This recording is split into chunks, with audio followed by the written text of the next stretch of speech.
Hello everyone, Lytro Storm here, and today we are beginning a new series. What if Turles was Bardock's brother?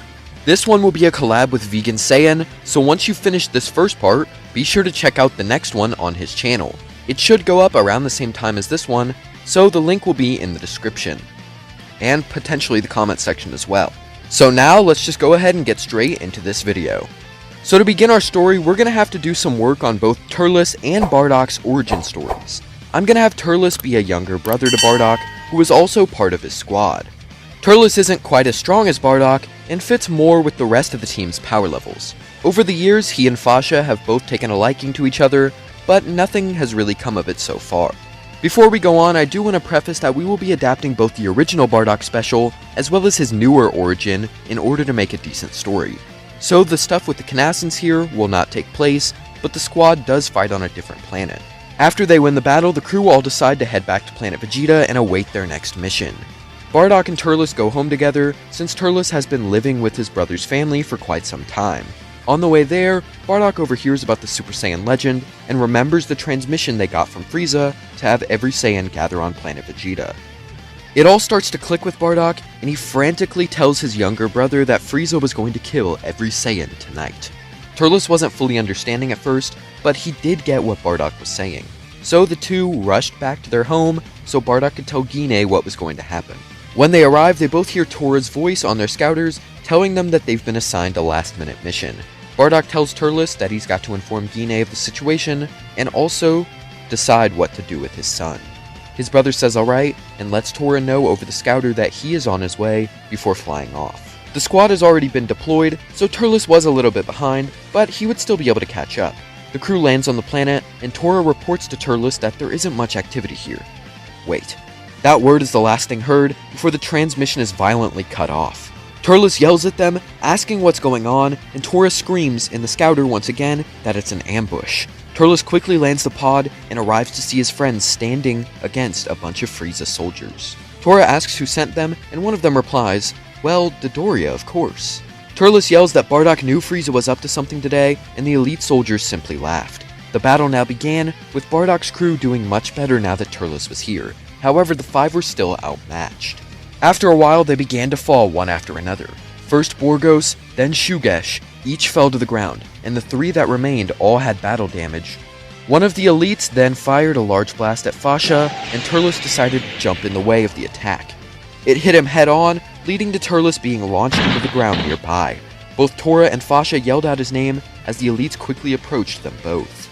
Turles looked toward them, his vision blurred, and heard a heavy blow as he fell out of consciousness. He awoke much later, at first confused at what happened. However, he quickly realized the situation and struggled to stand. Turles looked around the area, seeing his friends dead on the ground. Even though he had just stood back up, he fell to his knees, screaming in agony due to the fates that had befallen his comrades. The Saiyan then began to remember his brother. He turned on his scouter and contacted Bardock, quickly telling him of the setup, which only confirmed his suspicion of Frieza. Bardock told Turles that he was going to take a stand while Frieza tries to kill them. Of course, Turles wants to help his brother to defend his home and get revenge, but Bardock reminds him that this is a losing battle. He needs to stay as far away as possible. Turles reluctantly stops arguing and begins to ask a question. What about Kek? Bardock cuts him off, immediately yelling no. He doesn't want any of Frieza's men finding out about his son being sent away. Bardock tells his brother to go off and one day find what he's looking for. He is trying to be as cryptic as possible while still giving Turles what he needs to know. Turles accepts this hesitantly, and Bardock says goodbye. Turles now stands alone on this planet, getting up and shambling to his pod. He flew past all the planets nearby before arriving to a viewpoint of Planet Vegeta. He saw a blue light flying through the atmosphere, and then a giant orange ball of energy being sent down. This completely snuffed out everything in its path, finally ending in the destruction of the planet.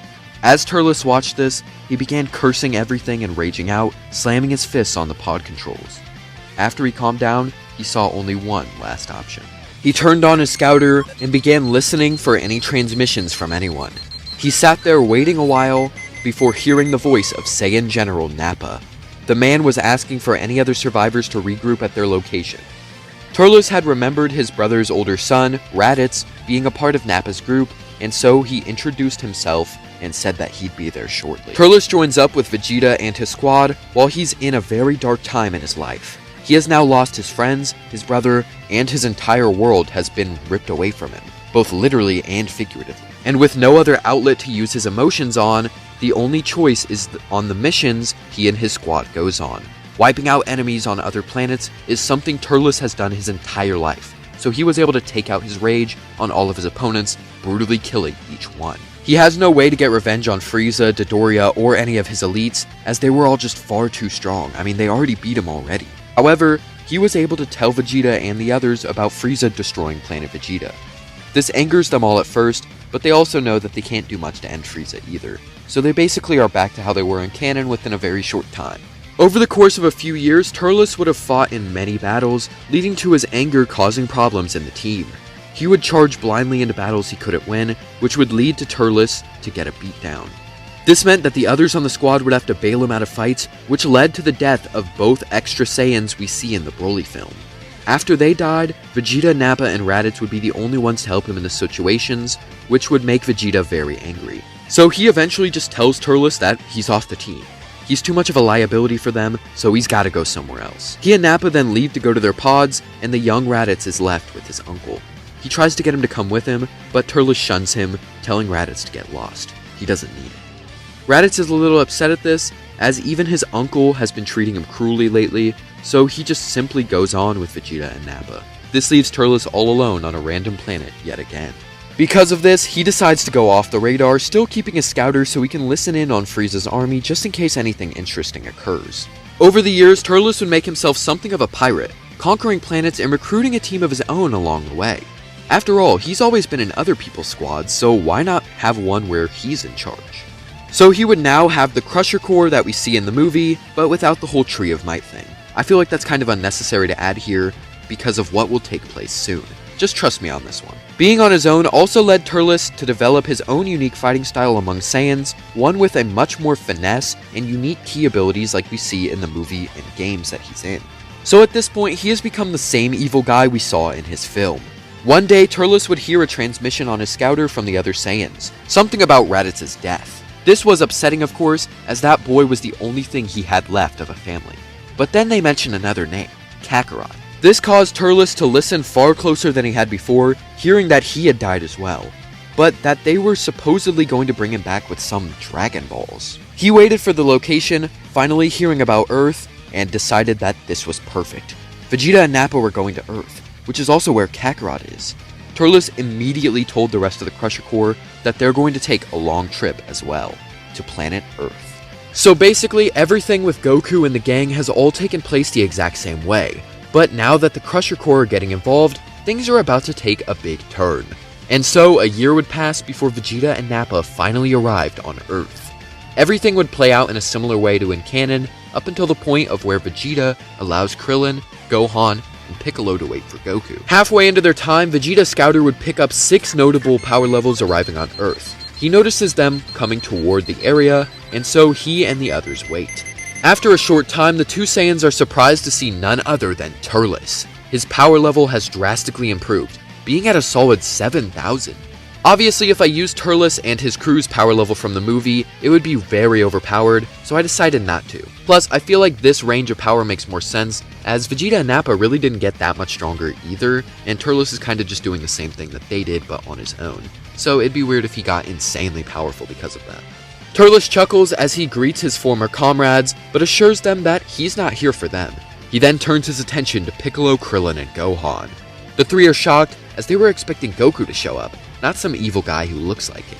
Turles blitzes over to Krillin, lifting him up by his shirt and demanding to know where Kakarot is. Krillin didn't really get who he was talking about, but Vegeta reminded him that it was the man they're waiting for.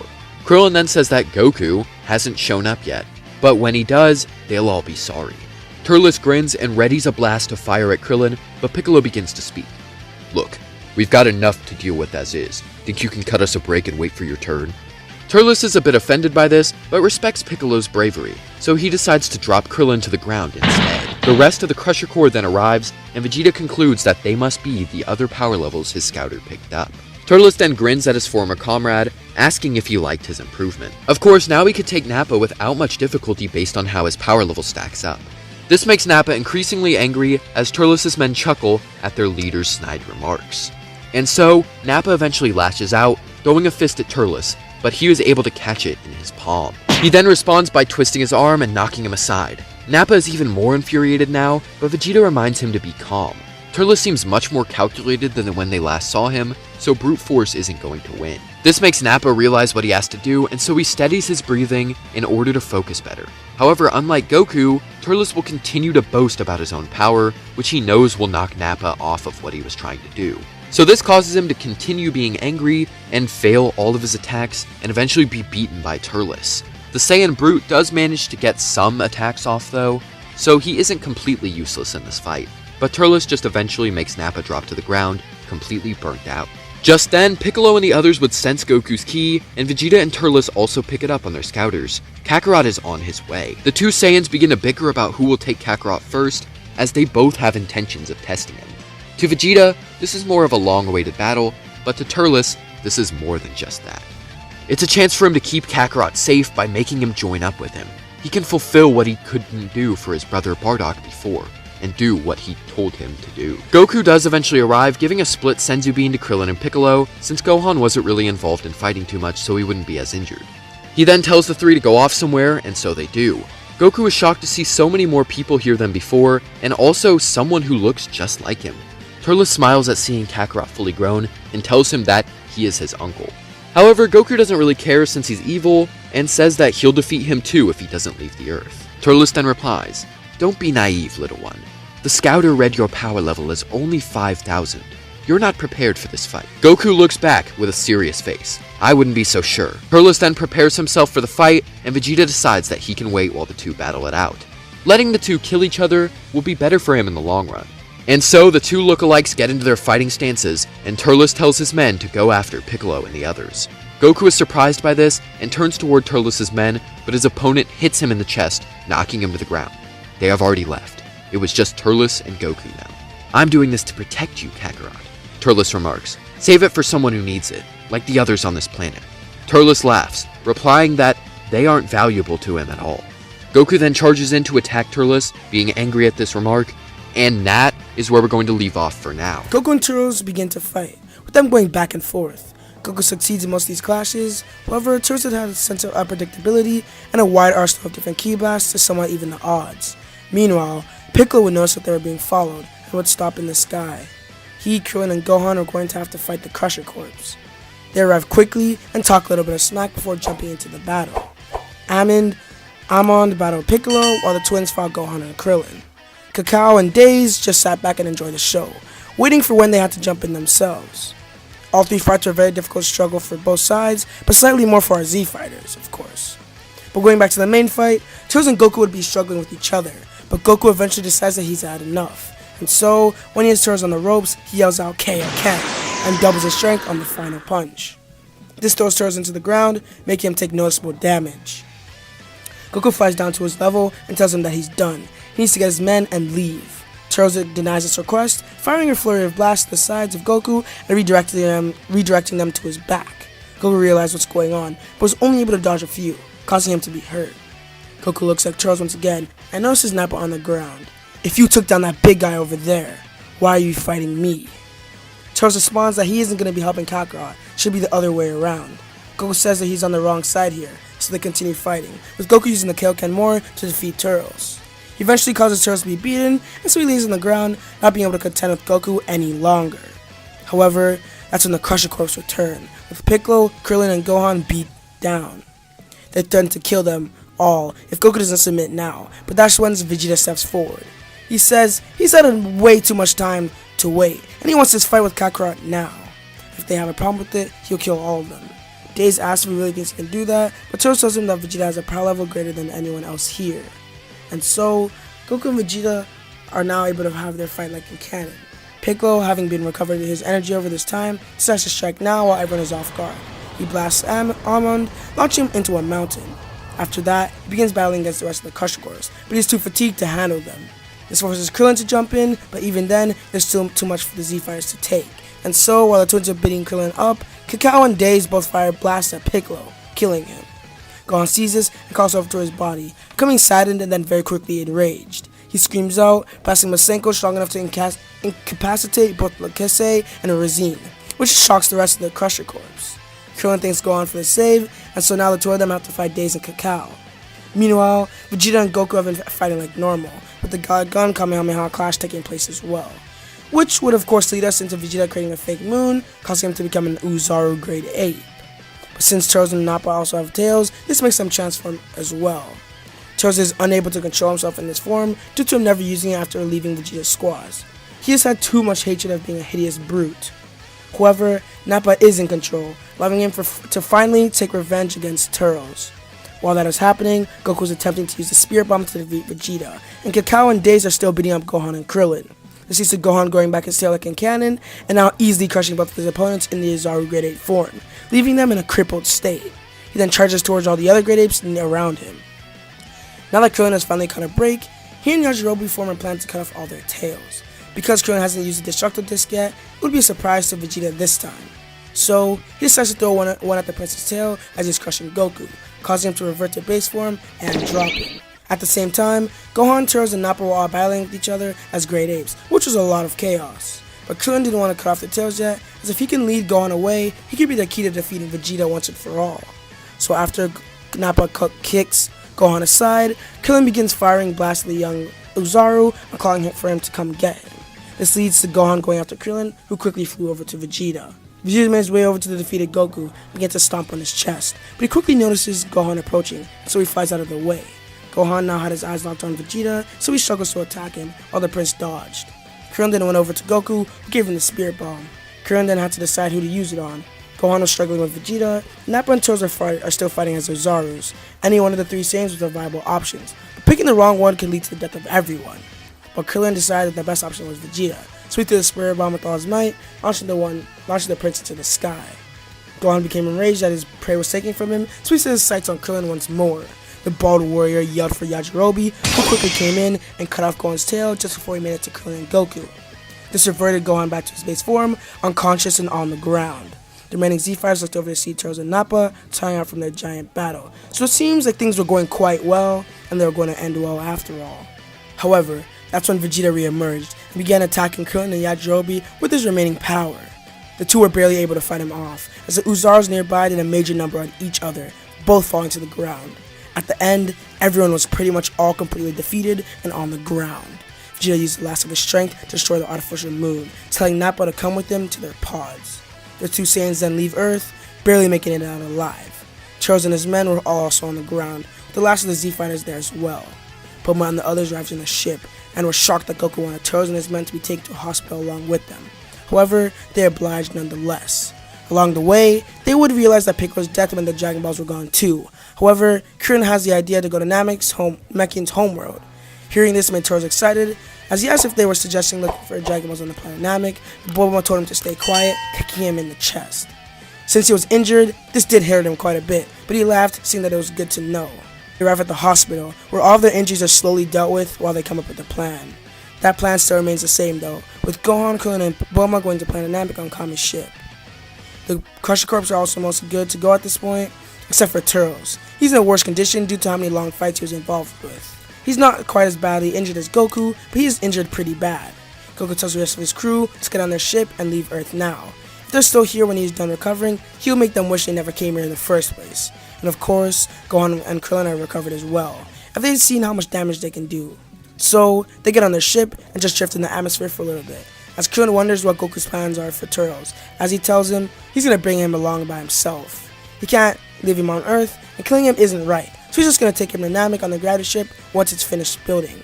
And so, Krillin and the gang leave on Kami's ship, which prompts the rest of the Crusher Corps to follow them to Namek. So now, on Namek, things will start to play out the same, with Gohan saving Dende, Vegeta killing Queen Dodoria, etc. Except this time, Nappa would be along with Vegeta, but his power level isn't too impressive compared to any of the stronger guys. Gohan and Krillin also get their potentials unlocked here, leading to their strength increasing by a lot. When Vegeta fights Starborn's true form, he's still beaten down, but Nappa also tries to assist him here. This doesn't prove to be too useful for them though, as Starborn simply overpowers them both. He then carries them to Frieza's ship, putting them in healing tanks, and once they wake up, they do the same plan of throwing the Dragon Balls that Vegeta did originally. Only when they fly over to that area, they're all gone. Vegeta senses 5 energies fleeing the scene. However, he's now once again attacked by Zarbon, and because of this, the prince tells Nappa to go after them and that he'll handle Zarbon himself. Nappa eventually manages to catch up on the energies, so he confronts them. It's none other than the Crusher Corps. Nappa assures them that he's much stronger than he was before, and so they all engage in a brawl. Even 5-on-1, none of them can really match Nappa's new power from the 2 Zenkais he's received, so Saiyan is able to easily defeat them and take their Dragon Balls back. However, due to Nappa's much superior strength, Rosine is now dead now. Eventually, all of the squads end up meeting up at Gru's house, accidentally, just in time for the Guinea Force to arrive. Now, because the Crusher Corps is so weak at this point, they're not going to have a chance at fighting any of these guys fairly. So, they're basically excluded from the fight until they're absolutely needed, meaning that they come in for the save to kill Goldo rather than Vegeta. Raccoon then steps up and beats Vegeta, Nappa, Gohan, and Krillin, which causes the Crusher Corps to get involved as well, but even with all 8 of them together, they would only do marginally better than in canon. This will lead to the death of Cacao as well, but thankfully, just at the last moment, Goku and Turles arrive on the scene. Their power levels have gone up massively during the last time we saw them. The two easily defeat all of the Guinea Force members still left, but Turles is angry as his 2 comrades' death, so he kills Jace, Raccoon, and Britta himself. Captain Ginyu Scouter senses so many more power levels, so he's first forced to go check it out. By the way, the Senzu Beans are all split between Nappa, Gohan, Krillin, and Vegeta. So now Ginyu arrives, and Goku goes up first to fight him, while Turles escorts the rest of his men to healing tanks and Frieza's ship. Goku is able to beat Ginyu much easier here due to his increased power level. He had a training partner in the gravity room, so he was able to reach a power level of 150,000. Turles isn't far behind at 130,000. And so, this will lead to Ginyu swapping bodies with Goku, which leads to the fight with Gohan and Krillin, ultimately resulting in Goku getting his body back. Ginyu still gets turned into a frog as well. And after this, Goku requires healing as well, so Turles and the rest of the gang help him get to Frieza's ship. After a little while, the Crusher Corps are recovered, and Turles teaches them a little bit of what he learned from Goku, that being image training. So while Vegeta is napping, the remaining Crusher Corps train with their minds. Image training is said to have made Frieza strong in the manga, so the Crusher Corps will gain more strength here as well, especially since they're training with Turles, who is vastly stronger than them. This doesn't give them any cranial gains or anything, but they're a decent bit stronger now. They can sense Ki. Outside, Gohan and Krillin have Dende summon Purunga to bring back Piccolo and send him to Namek. However, Guru still dies, and everyone in the ship storms outside. And right then, Frieza also arrives. This leads to a clash between Frieza and Vegeta, causing Frieza to transform into his second form. The squad is seemingly defenseless against him, leading to the deck of Lakase. This hits Turles pretty hard, and he's enraged, but will it be enough to stop Frieza? After seeing the death of one of his men from the Crusher Corps, Turles becomes enraged. He gets somewhat of a boost, but is still thrown to the side by Frieza, who is just too powerful for anyone currently in the battle. Thankfully, Piccolo shows up, having fused with Nail, and is able to beat Frieza down until he goes into his third form. Here we would see Vegeta, Nappa, and Turles all be blasted by their comrades, and be healed by Dende, while Piccolo is distracting Frieza. And so Frieza would eventually go into his fourth form like he did in canon, and easily kill Dende. So now there is no hope of anyone being healed again. Turles, Nappa, and Vegeta all charge in to attack the Tyrant, being able to catch them off guard with their attacks, and do a little bit of damage, since they got stronger from healing. But since Frieza is still holding back, he can just power up more when they start winning, allowing for him to beat them swiftly once again.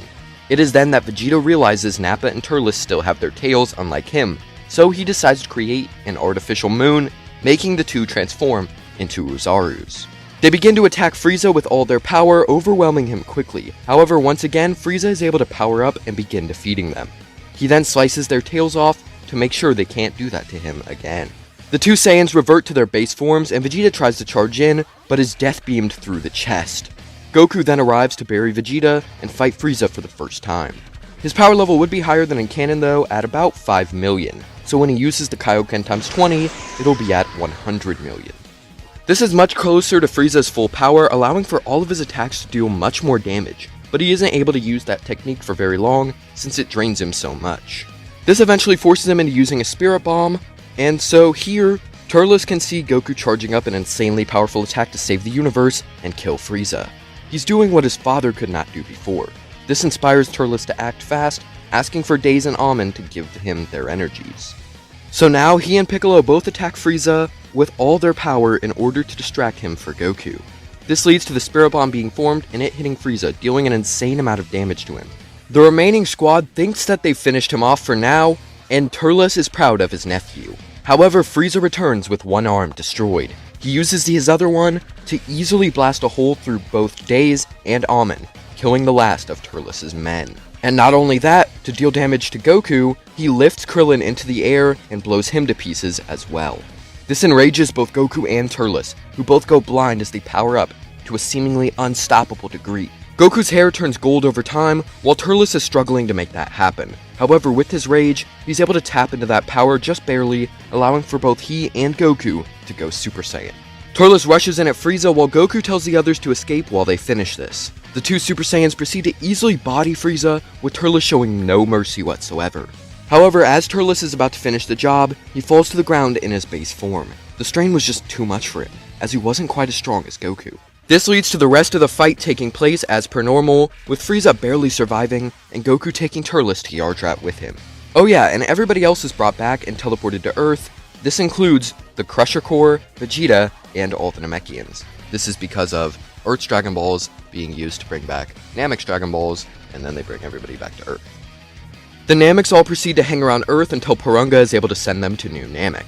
This still leaves Vegeta, Nappa, and the Crusher Core though. After they find out Turles and Goku are still alive from Shenron, they decide to begin their real training on Earth. Meanwhile, on Yardrat, the two Saiyans recover from their fight with Frieza. Turles has great satisfaction in knowing that the man who brought his entire race is now dead, but little does he know that that is not the case. Anyway, Turles is curious to train with Goku and the Yardrats to unlock further power. However, he assures Goku that he has no intention of ever turning to the light. And so, the two train, learning how to better utilize their Super Saiyan forms, and also learn instant transmission. After a year and a half passes, they begin sensing three very powerful energies on Earth. Frieza, someone similar to him, and also a mysterious energy that is not familiar. Turles is very angry to learn that the former Emperor is alive, and so he quickly uses instant transmission to arrive on Earth. After showing up, Turles goes Super Saiyan and knocks future Trunks aside, looking directly in Frieza's eyes. The two both begin talking smack to one another, and everyone else watches on. Eventually they start fighting, which is honestly a pretty close match. Future Trunks realizes this and decides that he doesn't want to wager their survival on this random guy. So he goes Super Saiyan and attacks King Cold as well. Trunks is easily able to defeat him like he did in canon, and quickly goes to help Turles. However, Turles yells for him to stay out of this and blasts him to the ground. Trunks gets back up and tries to reason with him, but Turles has none of it. This makes the young Super Saiyan angry, as Turles is currently jeopardizing everything. And so he charges in to attack him, kicking him to the ground. He then sets his eyes on Frieza and slices him apart with his sword before blasting him to nothing. After seeing this, Turles becomes infuriated that his kill was stolen by some random chump, and so he screams out as he fires a barrage of purple ki blasts toward Trunks. But he is able to cut through most of them with his sword, showing that Turles is outmatched here. However, Turles simply put his fingers to his forehead and teleported behind Trunks, and this caught the boy off guard, so Turles was able to kick him to the ground and take his sword. He then puts the blade toward the kid's neck, slowly pushing it down, but he is thankfully stopped when the sword is smacked out of his hands. This is none other than Goku. He looked at Turles and started questioning him on why he was acting in this manner, but Turles simply blew it off and walked away. Trunks then got back up and told Goku about the androids and the heart virus, giving him the medicine as well. Before leaving, the future warrior looks over at Turles and tells Goku that he needs to get that guy in check before the androids show up. If he messes one thing up, everything could be doomed. Goku accepts this, and so, Trunks goes back to his timeline. Everyone now decides that they have to train intensely over the next 3 years, and Goku encourages them all to train with each other. However, this doesn't work for pretty much anyone, as it didn't in canon either. So everyone's training regimens would be the same as in canon, except that Vegeta is now training with Nappa as well, and Turles is with the rest of the Crusher Corps. So by the time the androids arrive, Goku, Piccolo, Gohan, and Vegeta will all be stronger than in canon. Turles, Nappa, and the Crusher Corps are also very powerful as well. So after the group meets up, they all split off, eventually leading to Yamcha running into androids 19 and 20. The Z-Team senses this, and tries to rush in to help, which leads to Turles and Goku both fighting the two androids. Our main hero is struggling more due to his heart virus while fighting Jiro, while Turles is easily defeating Android 19. After Goku succumbs to the virus, he is taken home by Yamcha. Turles then starts 2v1ing both androids, but after 19 dies, Jiro tries to escape. He is stopped by Vegeta and Nappa, both in Super Saiyan now due to their intense training. Turles then flies to them, thinking that they are trying to steal his prey. He asks them what they're doing, and begins talking smack to the two Saiyans. This leads to a violent encounter between Turles and the Crusher Corps versus Vegeta and Nappa. Turles will be able to hold his own here when his squad is distracting Nappa, but once they are knocked down, Turles is beaten by both Saiyans. However, this fighting allowed Gero to escape and release 17 and 18. The two then kill Gero and bring Android 16 out as well. Future Trunks then arrives to see all of this is wrong, and he's confused as to how he can fix it. Vegeta then begins his fight with Android 18 like in canon, but this time he actually has an equal fight with her. He is much stronger due to his training with Nappa, and so he will be able to match her pretty much blow for blow. However, his stamina would be wearing down, so 18 would start getting the advantage over time. After realizing this, Future Trunks tries to help his father, which causes 17 to stop him. Seeing the other android attack one of their own leads to Nappa and the Z-Fighters all jumping the two androids as well. Turles, still being conscious, even joins in to help take the androids down. And while this does put the two androids on the back foot, once they're able to defeat Vegeta and Trunks, they focus their targets on everyone else, and this leads to a much easier fight for them overall, so they body everyone before leaving. Now the Z-Fighters don't really know what to do, so they wait for Goku to recover from the heart virus and hope that he has an idea. Piccolo goes off to fuse with Kami, while the Crusher Corps all decides to train hard with the little time they have. Eventually, Goku is able to tell the squad about the time chamber, so Vegeta and Trunks both go in. Meanwhile, Piccolo and 17 have their battle, with Piccolo having a slight advantage at the beginning due to his increased strength. But this slowly becomes a fight in favor of 17, as Piccolo's stamina is whittled down over time. Cell eventually arrives, knocking Piccolo into the ocean and quickly absorbing 17. Now that he has one android, he is stronger than anyone else currently on the battlefield. This means the only thing that can hold him down is the Neo Tri-Beam, which Tenshinhan uses to fight him off. However, it doesn't kill him, and he's able to survive it and knock him to the ground. Vegeta and Trunks then arrive, now much stronger due to their training in the time chamber. Vegeta battles Cell using Grade 2, which is easily able to beat him up. However, now Vegeta wants to let Cell absorb 18. This infuriates Trunks, and he begins to try to stop his father, which only leads to him being knocked to the ground. Turles sees Trunks on the ground and runs down to tell him that if he wants Cell to die, he needs to stop his father. That's the only way. Trunks is angry to get advice from a guy like Turles of all people, but he knows that he's right, and so Trunks flies up to Cell and Vegeta once more. Vegeta tells his future son to get lost, but Trunks says that he isn't going anywhere. He then begins powering up, ascending into Super Saiyan Grade 3. Trunks then begins throwing punches at Vegeta, which he's mostly able to dodge. However, remember that Vegeta isn't as fast as Perfect Cell was, so while this form may not be favorable to speed, Trunks' speed normally is still close to Vegeta's. So because of this, one attack would eventually land on Vegeta, leading to him collapsing to the floor, since Grade 3 is far stronger than Grade 2. Trunks then searched the area for Cell, quickly seeing him trying to absorb 18. He flew in, but it was too late, as the android had already absorbed her, just barely before he arrived on the scene. This meant that Cell was now perfect, and could no longer be stopped. After he beats down Trunks, he announces the Cell Games in 10 days, and then allows for all of them to leave. Everyone goes to Kami's lookout to wait for Goku and Gohan to exit the time chamber. The two come out a little bit stronger than in canon, now sporting their mastered version of Super Saiyan. So next, Turles and Nappa go in together. The two Saiyans push forward and unlock the stages that the others did, and are able to unlock Grades 2 and 3. However, Turles wanted to push for more, and so after he left the Room of Spirit and Time, he spent some time alone to perfect Super Saiyan. Piccolo went in as well, but Trunks wanted to go in again since he felt like a failure after his fights with both his father and Cell. So Trunks enters with Piccolo, and the two become a lot stronger for it. Vegeta then goes in one time as well, like he did in canon, but Nappa would join him. And after that, since they had some extra time, Turles took all of his men in with him at one time. He knew they wouldn't have enough food for them to last the full year, but they had enough time to make his men much more powerful, and so he trained with them and helped boost their powers far beyond what they were before. So now, with everyone being much stronger, how will the Cell Games take place? So now, the Cell Games are upon us. And after Mr. Satan's failure, Goku was next to fight Cell. Goku was able to make Cell try harder this time, but he still ultimately isn't a match for him. He then forfeits, calling Gohan to the stage to fight instead. Gohan steps up, but refuses to fight Cell, which leads to him being beaten down. Android 16 is killed, so Gohan goes Super Saiyan 2 and beats Cell down. He spits out 18 and tries to self-detonate on the Earth, but Goku sacrifices himself to take him to King Kai's planet. However, Cell returns even stronger than ever and blasts Trunks to the ground. He isn't going to die that easily. After seeing the death of future Trunks, Vegeta becomes furious, so he charges in at Cell with his full power. Nappa and Turles see this attack, but they also want to join in, with Nappa using Grade 3 and Turles using Grade 4. With all three of them working together, they do manage to pressure Cell quite a bit, but he's able to take them down after a short while. He then threatens to kill them, with Goku helping his son from the afterlife. The Z-Fighters and Crusher Corps all work together to blast Cell from behind with all their power, and Vegeta and Nappa also fire their own attacks to knock Cell off guard. With all this combined power, Gohan is able to finally kill Cell.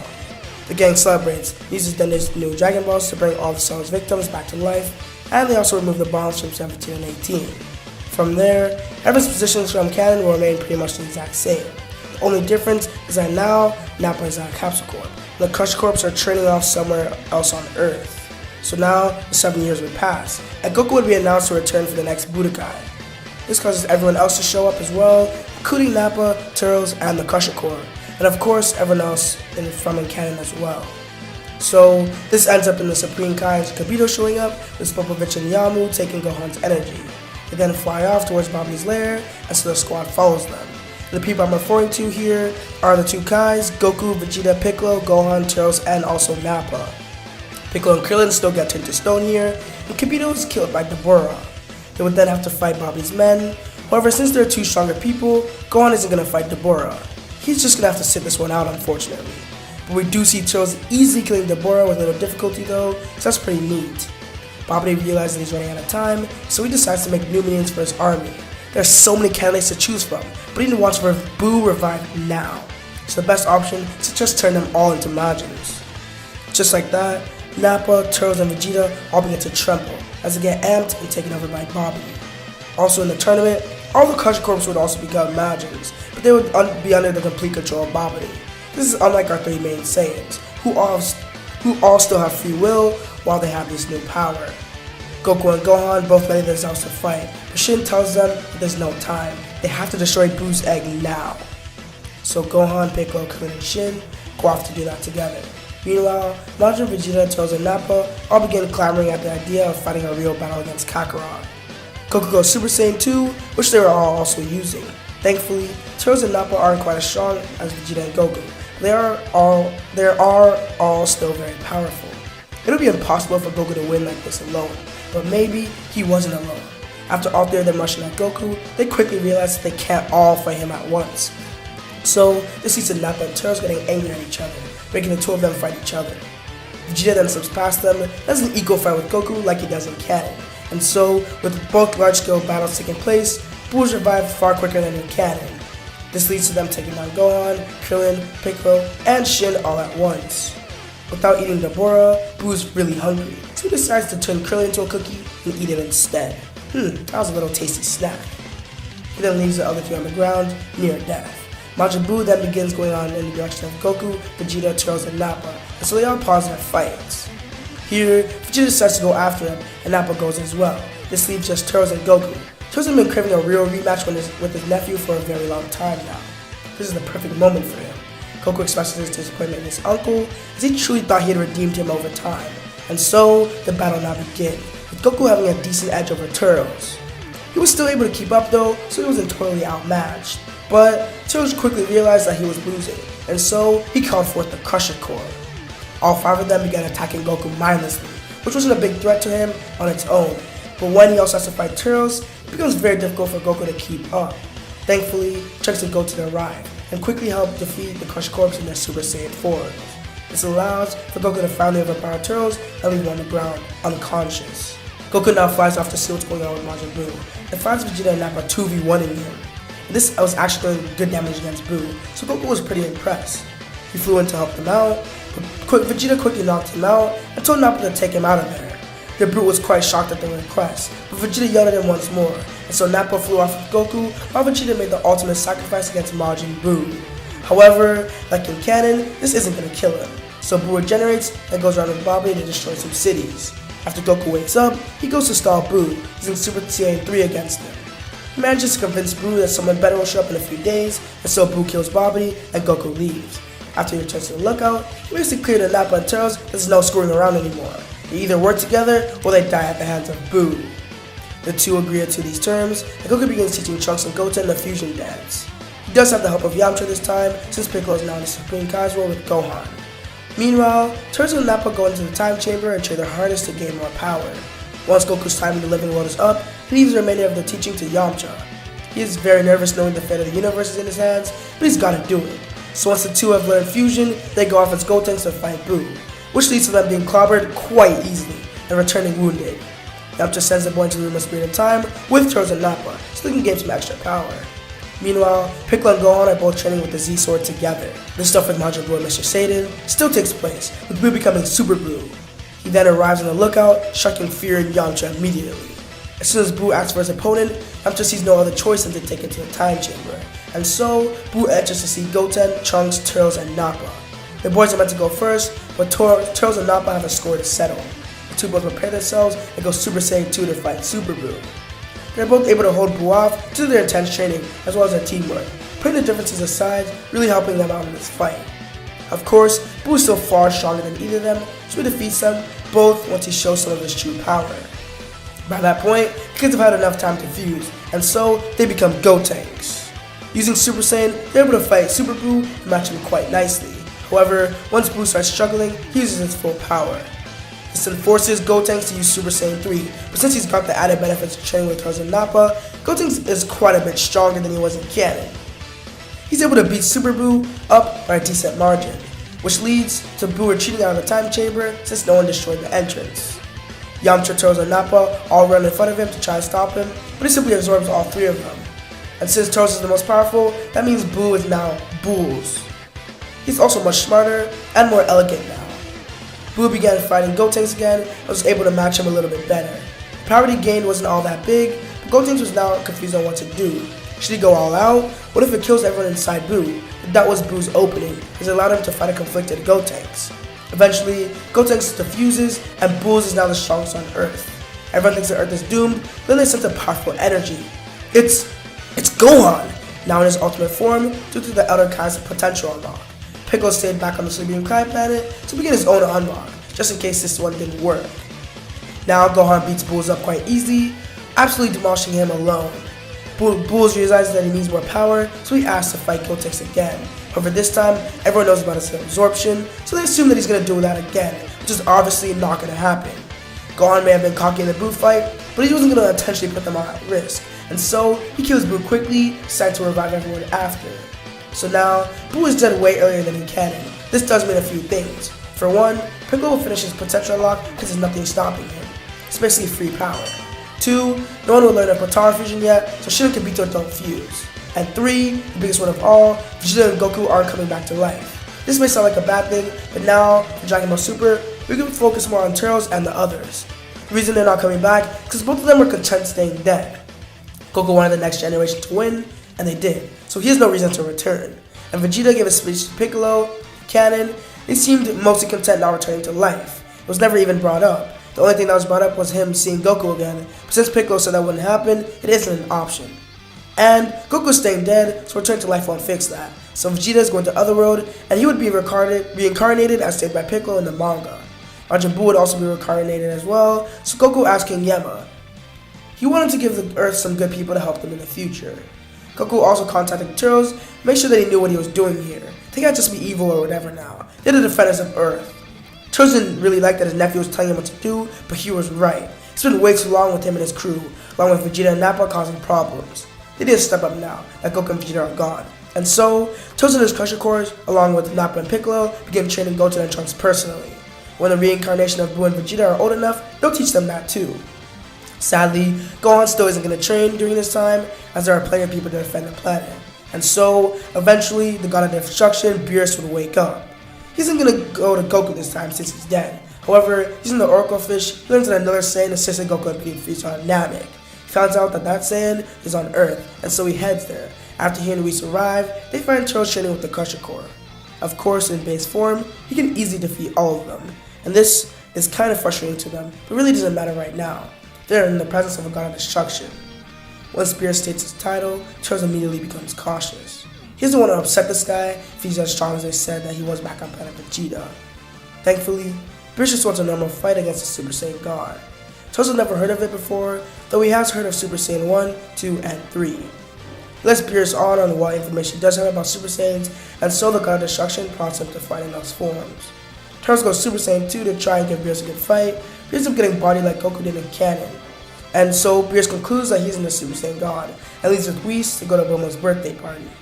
They could then sense plenty of Saiyans there, so it's going to be the next best place to look. They arrive and quickly become more interested in the foods that they were with Saiyans.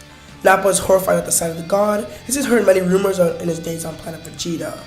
Without Buu being here since he's dead, Beerus will never get into a heated clash during the party, and at some point, Turles will return, which will remind Beerus why he was here. The Saiyans tell Bulma to get the Dragon Balls as he had an idea. She does so, and Turles wishes to know how to bring forth the Super Saiyan God. Shenron tells them all of the ritual, and so they try to perform it. Thankfully, Turles isn't stupid, so he'll get the right amount of Saiyans on the first try. Nappa, Gohan, Trunks, Goten, and Vidal's baby all channel their energy into Turles, giving him the God form. So now, Turles clashes with Beerus, as in the two fight like Goku and Beerus in the show. This leads to Turles absorbing the God form and then surpassing it like Goku as well. He knows he's got to defend the Earth, as it's his duty now, and that means killing the God of Destruction. He's going to give it his all. But that doesn't end up working too well for him, and instead, Beerus decides to spare Earth since he's interested in Turles' power. He leaves with Whis, and the gang all go back to their normal routines. After realizing that Whis returns every so often for food, Turles has the idea to go train with Whis. This is accepted, and he also brings the Crusher Core with them to help them gain power as well. Nappa and Piccolo can watch over the Earth and see to Goten and Trunks training while they're away. During this time, the Crusher Cores will also become far more powerful, as they're consistently sparring with each other and with Whis. However, on Earth, some of Frieza's remaining army arrive and bring him back using the Dragon Balls. Then they take him to heal, and he begins training for 4 months. After the time has gone by, he arrives with his forces. So Frieza and his men would make their attack on Earth in the Golden Frieza arc, but this time our defenders would be Jaco, Krillin, Tenshinhan, Roshi, Piccolo, Nappa, Goten, and Trunks. With all of them there, they'd be able to easily wash most of Frieza's forces. Then when it comes to Togama and Shisami, Goten and Trunks are more than enough to handle them together. After they're beaten, Togama gets body swapped by Frog Ginyu, and he starts fighting instead. However, even then, Goten and Trunks just have to use Super Saiyan 2 to beat him up with zero effort. All of the energies that are high allow for Turles to lock onto their ki and instant transmission all of the Crusher Core to Earth. Now that Turles sees Frieza face to face, he's not going to let anyone get in his way of killing him. Not like Goku or future Trunks did the last few times. This is his revenge for his planet, his friends, and his brother all those decades ago. Frieza sees Turles and asks where his friend Goku is, but the Saiyan replies that he's not here to get in his way this time. Now it's just him and Frieza. The Emperor asks about Vegeta, but Turles says that he's dead as well. This gives Frieza some joy, as now he only has to kill one Saiyan. He powers up into his 4th form and begins the battle with Turles. However, due to Turles having trained with 5 extra sparring partners along with Whis, his base form was quite a bit above Frieza's. So Turles is going to be able to beat Frieza pretty easily. This eventually pushes the Emperor into his golden form, so Turles unveils his new form as well. He powers up and goes Super Saiyan Blue. The two now clash, with a more even fight taking place now. Turles does still have a slight edge, but Frieza is able to handle it pretty decently. Turles makes sure that there isn't anything that could get in his way by telling the Crusher Core to kill any left of Frieza's army. This means Sorbet won't be catching him off guard like he did with Goku in the canon timeline. Turles and Frieza continue to clash, with both of their forms wearing down over time, but luckily Frieza's golden form runs out a little sooner than Turles' blue form. This means that he's finally got the chance to kill Frieza. But he takes the time to revel in his victory, drawing it out for as long as he can. He's waited for this moment forever, so it makes sense that he would get a little cocky here. But luckily for Frieza, that's what he counted on. While Turles was talking trash, Frieza blasted the Earth, instantly destroying it. But thankfully, Whis had saved the others besides Frieza and Turles, so he can now rewind time. He tells them that this is their one shot to kill Frieza, as he won't be doing that again. The squad agrees, and so Whis takes them back, allowing for Days, Almond, Cacao, Lacasse, and Raisin to blast Frieza together. With all their full powers combined, they easily kill the Emperor. He and his men had killed them before in the Namek arc, so this was a fitting revenge for the Crusher Core. Turles was a little upset, as this is the 3rd time he's had Frieza's death stolen away from him, but once he realized that he was being cocky, it made more sense why they had to do that. He thanked his crew and began thinking on what to do next. He's trying to maintain the legacy of his family here, but he just isn't quite ready to be the hero the world needs. If he was, he wouldn't have been cocky and nearly let Frieza destroy the planet. If Goku was still around, he would have taken things more seriously. He knew the kind of threat Frieza was. He was a real hero, who stood up to Frieza and gave it all he had, just like Bardock did before him. Wait, that's it. Turles might not be able to look for guidance in his nephew, but his brother just might be alright with coming back. This was perfect. Bardock always knew the hard calls and always seemed smarter than Turles, so he gathered the Dragon Balls and wished for his brother's soul to be transported to Earth and then brought back to life. Bardock is reborn, now being very confused as to what's going on. Turles looks at Bardock and lets his brother know that he resurrected him. It takes some time to process for the Saiyan as he's been gone for decades now and now he's on a new world. But Turles is able to inform him of the important events. He met Kakarot and fought him, they teamed up to beat Frieza, Nappa and Vegeta were involved, they saved multiple timelines, defeated Majin Buu, fought a god of destruction, and they just killed Frieza a second time. Bardock asks where Kakarot and Vegeta are, and Turles lets him know that they died. Kakarot died during their timeline troubles and decided to stay dead so the next generation of fighters could take over, being led by Turles. And Vegeta sacrificed himself against Majin Buu and was reincarnated, but he's a little too young for them to go after him now. Bardock also wants to know what happened to Raditz, and Turles replied that he killed Kakarot once and died in the process, so they never brought him back since he was a pretty bad guy. Bardock is kind of saddened to hear that, but it's alright. His brother and younger son defeated Frieza, which was what he wanted to happen after his death. So if Raditz was a bad guy, and didn't really ever change, then too bad. It doesn't really make much sense for them to bring him back. And both Kakarot and the Prince died as heroes, which is great to know. Bardock asks why Turles brought him back now, and he replies that he just needed guidance. He's been the one responsible for training the next generation and protecting the Earth, and Frieza returning reminded him of what he did to their people, so he thought he could seek help in Bardock. His brother accepted this, and Turles let him know that he had a long way to go before he caught up to them in power. But with enough training, he can make it. He takes Bardock into the time chamber and tries to spar with him. Granted, he has to hold back an unfathomable amount, but it's worth it to catch his brother up to speed. They spent about 3 days in there, making Bardock much more powerful already. Training with someone so strong was a great help to Bardock's own strength. After the second day, Super Saiyan was an easy achievement for the warrior. Turles spent the third day helping his brother perfect the form and push to Super Saiyan 2, which took time, but was done by the end of the third day. So now the two stepped out with Bardock being much more powerful and Turles being a lot wiser. Not only had he learned how to mentor someone much easier, but he had also learned some of Bardock's fighting style and way of thinking. This helped him learn how to control his own ego, which was very useful. After this, Turles properly introduced Bardock to everyone else, letting the Z-Fighters know that he was going to join them in training from now on. After seeing this, the Crusher Corps decide to go back to Beerus' planet to get more training with Whis in. Meanwhile, Turles, Nappa, Piccolo, Goten, and Trunks would all help make Bardock stronger while also improving themselves by training on Earth. After some time, Beerus and Champa would have a disagreement over food and decide to make a tournament between their universes. Beerus asks Turles to pick 3 other people besides him to join, as he already has a 5th choice. This is obviously going to be Monaka. Turles agrees, but he wants a little more. If they accept this, he wants his men to have personal training with Beerus himself. They're interested in the stuff he knows. Beerus, wanting to defend the food of Earth and also his honor, decides to agree reluctantly. And so Turles chooses Bardock, Piccolo, and since he can only pick one more, he chooses Gotenks. So Goten and Trunks will just have to fuse and conserve their energy. But for now, they decide to use the time chamber once again. Piccolo doesn't want to go in since he did it in canon, so Turles, Bardock, Goten, and Trunks go in without him. But since there are 4 people instead of 2, they'll only be able to go in for a day and a half rather than 3. But even that is great, since the gap between Turles and the others is large, so after the boost, they would gain way more power. Goten, Trunks, and Bardock by the end are far more powerful. They then spend the remainder of their time just chilling until the tournament. When the time comes, Whis brings everyone to the tournament stage, and Beerus introduces them to Monaka, their 5th fighter. The God of Destruction puts him in last, and the gang think of an order themselves. Since Bardock is the weakest, he's going to be going up first. He's up against Botamo. The Universe 6 tournament has begun, with Bardock battling Botamo in the first round. The fight won't really look too good for the Saiyan, as even with all of his recent training, he just isn't in any high tier of power. Luckily, Botamo's ability to negate attacks makes Bardock's strength irrelevant. Even if he was as strong as him, he still wouldn't be able to hurt Botamo in any way due to this ability. So once he learns of it, Bardock uses Super Saiyan 2 and gives his all trying to wring him out.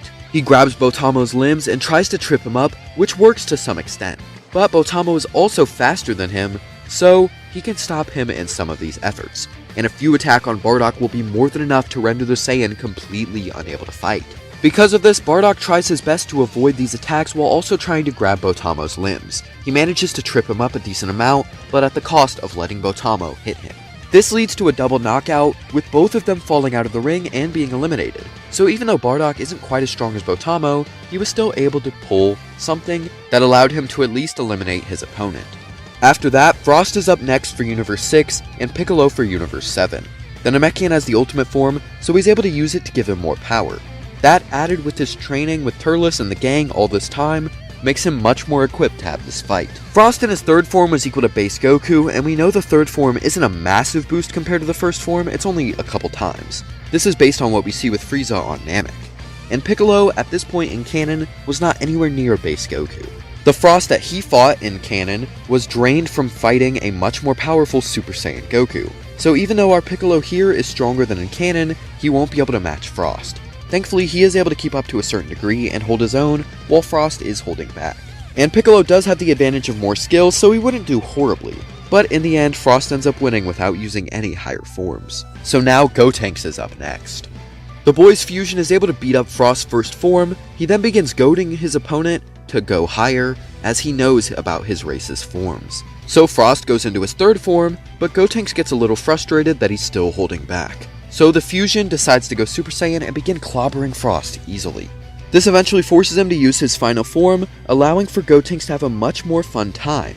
He now uses Super Saiyan 3, and the two have a good battle. Eventually, Gotenks decides to end it climactically by using a Super Ghost Kamikaze attack, but Frost knows he can't take much more. So he charges in while Gotenks charges up the attack, punching Gotenks, which stops him in his tracks.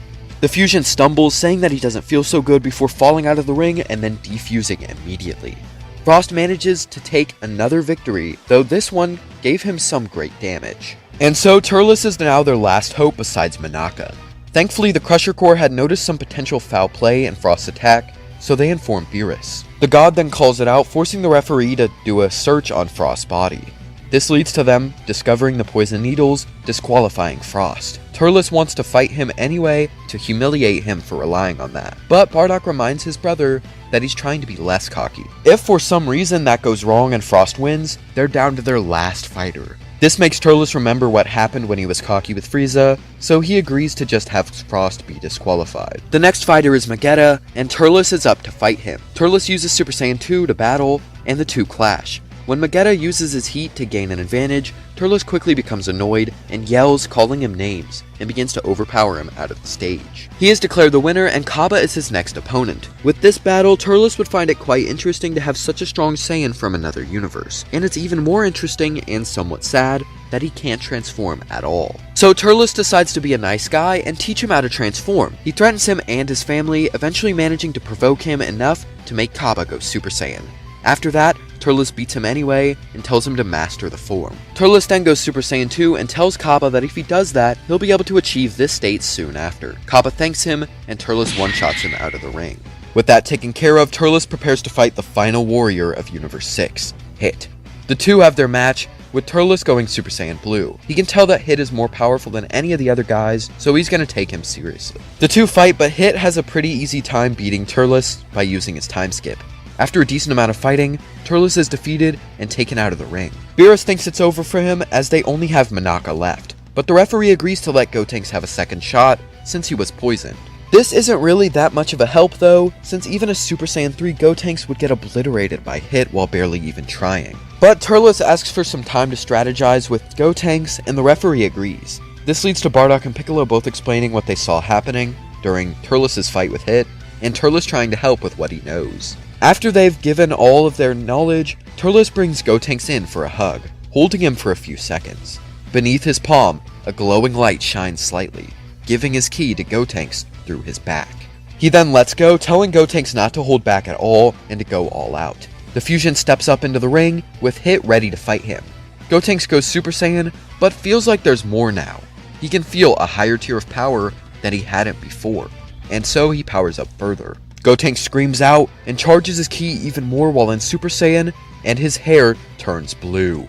Now Gotenks has managed to unlock some semblance of God Ki due to his time training with Turles after he unlocked it. That was only pushed further by Turles giving him a ton of energy and trying to send some God Ki into him as well. It's the perfect kind of conniving trick that I see Turles pulling in canon if he was here.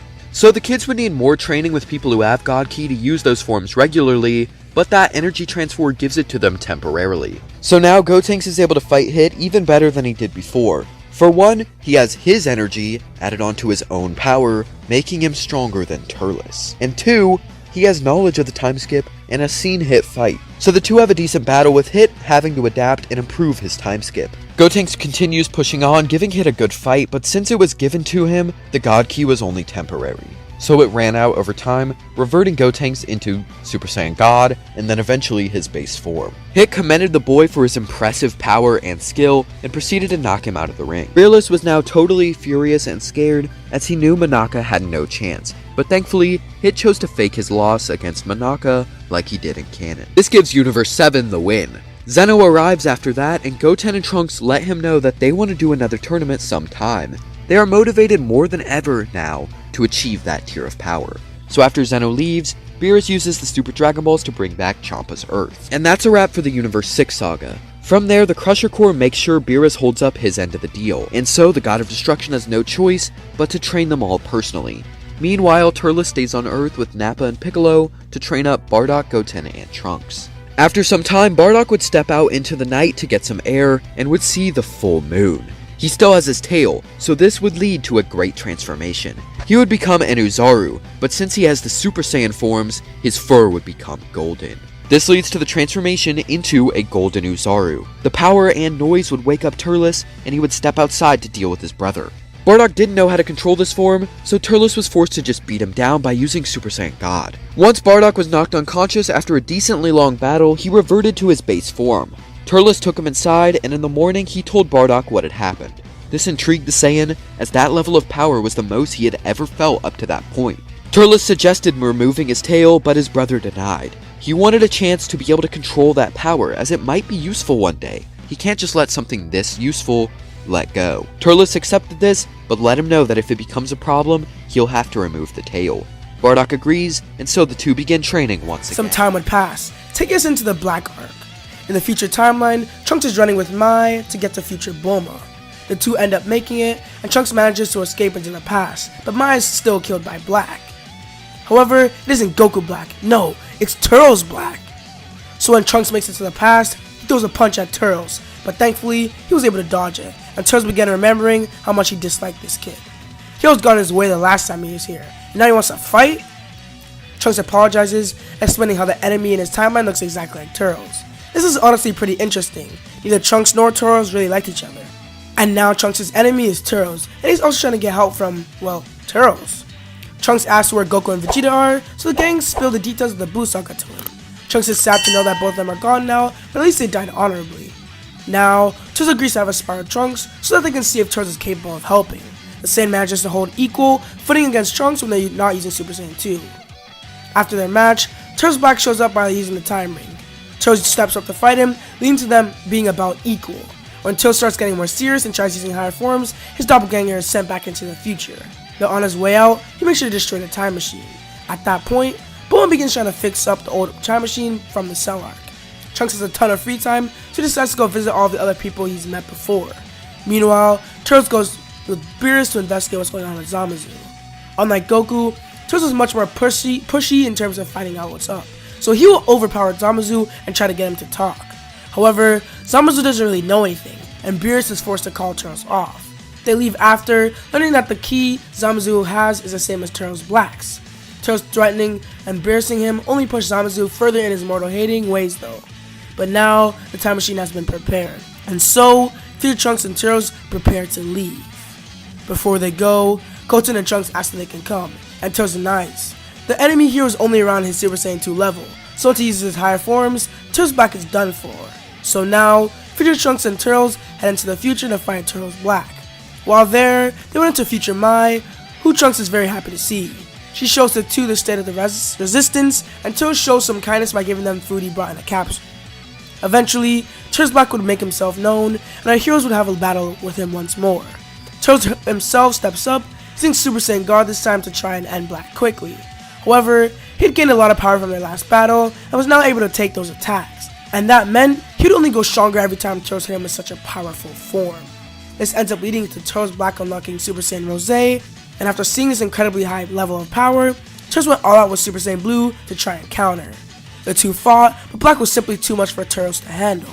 This leads to Trunk trying to step in with Super Saiyan 2, that's when future Zamasu arrives. With both Black and Zamasu together, they would easily be able to defeat both Trunks and Turles. This forces future Yajirobe to save Turles, and Mai causes distraction so that Turles can get away as well. The two go back into the past, now having to face a much greater problem than before. After the defeat by Turles Black and Zamasu, Turles decides to use the time chamber with Bardock, while future Trunks trains alone. Goten and Trunks sees him doing this and go over to him. The two join in on the training. This allows for future Trunks to grow stronger. After they're prepared, Turles and future Trunks prepare to go into the future yet again. And the difference is that when Goten and Trunks ask to go with, the answer will be yes. Having Goten's there will be a great help to them. The duo are excited to fight and prove themselves, and so they all leave. Once all four of them arrive in the future, they go to fight Turles Black and Zamasu again. So now our group powers up to their highest forms, with Goten fusing and going Super Saiyan 3. The three heroes battle it out against both versions of Zamasu, and actually manage to have an edge. Turles is able to beat up his counterpart quite easily due to training in the time chamber. Meanwhile, future Trunks and Gotenks are able to hold off Zamasu, so he can't help Black. However, Turles Black only goes stronger over time, and Zamasu is immortal, so they can't really kill him. This leads to the two bad guys eventually turning to the tide and beating our heroes. And after seeing Gotenks defuse, future Trunks become hopeless and infuriated. This leads to him of course unlocking Super Saiyan Rage, where he's able to hold Turles Black off for some time. And so because of this, Turles, Present Trunks, and Goten are able to escape back to the past. Turles gathers up the Z Fighters for an permanent meeting on a way to defeat someone you can't kill. Piccolo is able to tell him about the Mafuba and how Master Roshi knows it. That move can seal away a person into a small jar, which would be perfect to use on an immortal. Turles thanks him and heads off to learn the move from Master Roshi, while Goten and Trunks stay behind and train with Bardock. And so, once they're all done, Turles, Trunks, and Goten prepare to leave again, but both Bardock and Bulma want to go with. Bulma wants to help out the people from the future, and Bardock is growing tired of seeing everyone else fight. He's been training with them while he waits for them to finish, which is not acceptable for him. In order to make room in the time machine, Goten and Trunks fuse before they leave, giving an open slot. So now, Turles, Gotenks, Bardock, and Bulma all head to the future to finally end this. They arrive, and Gotenks flies Bulma to the people who survived in the future. He lets her help them out with the supplies she brought, and then he returns to the rest of the group. So now, Turles Black and Zamasu face down Turles, Gotenks, and Bardock. The two deities goad the Saiyans and left out how helpless they were the entire time. There's no way they'd have a shot to beat them now, but of course, our squads beg to differ. All three of them power up, with Gotenks using Super Saiyan 3 and Turles using Super Saiyan Blue. The two wait for Bardock to transform as well, so the Saiyan smiles. He creates an artificial moon with his hand and throws it into the air, transforming himself into a golden Uzaru once again. Zamasu and Turles Black are both disgusted by this beast, but after Bardock lashes out for a while, a change begins to occur. He becomes used to this form, and he finally begins to control it. This leads to him shrinking back down into a normal size, and now he's a Super Saiyan 4. Bardock smirks and asks everyone what they're waiting for. Turles smiles at his brother, and the battle begins once more.